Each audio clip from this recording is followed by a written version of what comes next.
Magandang oras po sa inyong lahat mga kawalan. Sa iba't ibang panig ng daigdig ng Diyos, samahan niyo po kami sa aming pagsasalu-saluhan ng iyong salita sa unang mga hari 19 mula sa 13-14. Lord, salamat po sa ibiyay at pagpapala sa pangalan ni Jesus. Ikaw ang mabigyan ng mataas na papuri sa lahat, O Diyos, nang tumatangkilik ng iyong salita upang ikaw ay maparangalan. In Jesus' name, Amen. Hallelujah. Purihin ng Diyos. Sinasabi po rito sa unang hari 19, 14 ang ating ididiin. Mula po sa 13, lumabas si Elias, tinakpan niya ang balabal ang kanyang mukha at naghihintay sa bunganga ng yungib. Narinig niya ang isang tinig na nagsasabi, Elias, bakit ka naririto? Sumagot siya, dahil po sa aking malaking pagmamalasakit para sa inyo, Yahweh, Diyos ng mga hukbo, tinakpan, tinalikda ng bayang Israel ang iyong tipan, winasak ang iyong mga dambana, pinapatay ang iyong mga propeta. Ako na lamang ang natitira at hinahanap nila upang patayin. Ano po ang ibig sabihin? Bakit ganoon na lamang po si Elias? Samantalang nang humiling siya ng apoy, ipinagkaloob siya ng Diyos ngayon, nasa bunga ng yungib, nagtatago. Yun ang ibig sabihin. Panghihina ng loob. Ano man po kagiting ka, ano man po ang kalakasan mo, tibay ng iyong loob, sa iyong hinaharap, ikaw nga ay panghihinaan ng loob. Bakit po? Sa pamamagitan ng ating pag-aaral na ito, kaya siya pinanghinaan sa ministeryo, nagtago siya, samantalang dinidinig ng Diyos ang kanyang mga kahilingan.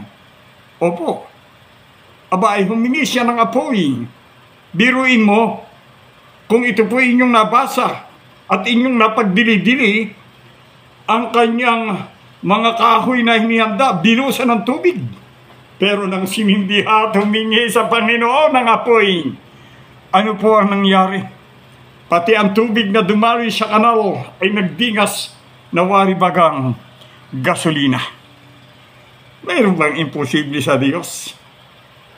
Pag ikaw ay kinalulugdan at tunay kang sumusunod sa Panginoon, susunod ang Diyos. Ang iyong kahilingan ay tunay na ipagkakaloob. Ang aking pong nakita roon sa aking pag-aaral mismo, nagkulang siya sa kanyang pananalangin, sa pakikipag-ugnayan sa Diyos.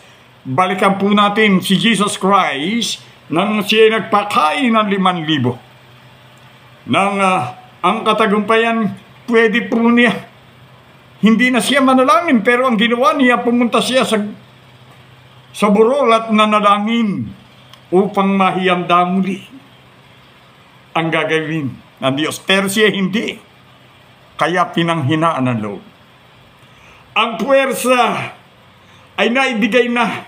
Kaya kailangan panibagong puwersa ulit. Manalangin ka, mag-pray ka, mag-fasting ka, magpuri ka sa Diyos.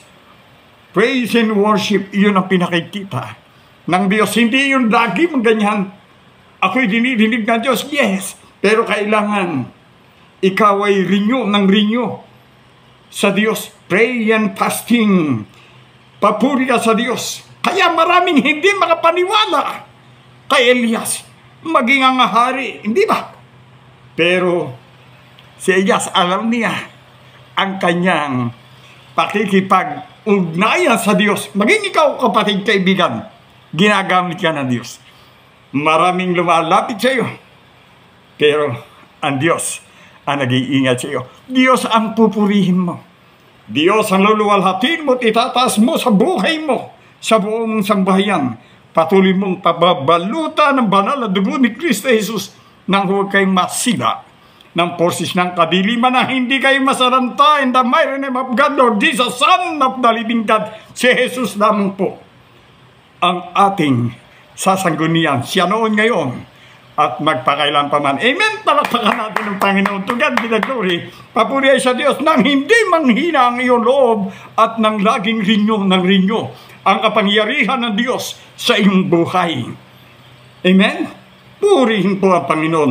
Ikaw at ang Diyos ang nakaalam. Ikaw sa Elias sa kapanahunan nito na ginagamit ka ng Panginoon, anuman ang buhay, anuman ang pamumuhay mo, anuman ang winiwika ng iyong nasa kapaligiran. Diyos ang nagkakaloob sa iyo ng kapangyarihan. Huwag kang manghihinawa. Huwag kang panghinaan ng loob. Panghihina ng loob. Diyos ang magkakaloob siya ng kalakasan. Amen. God bless.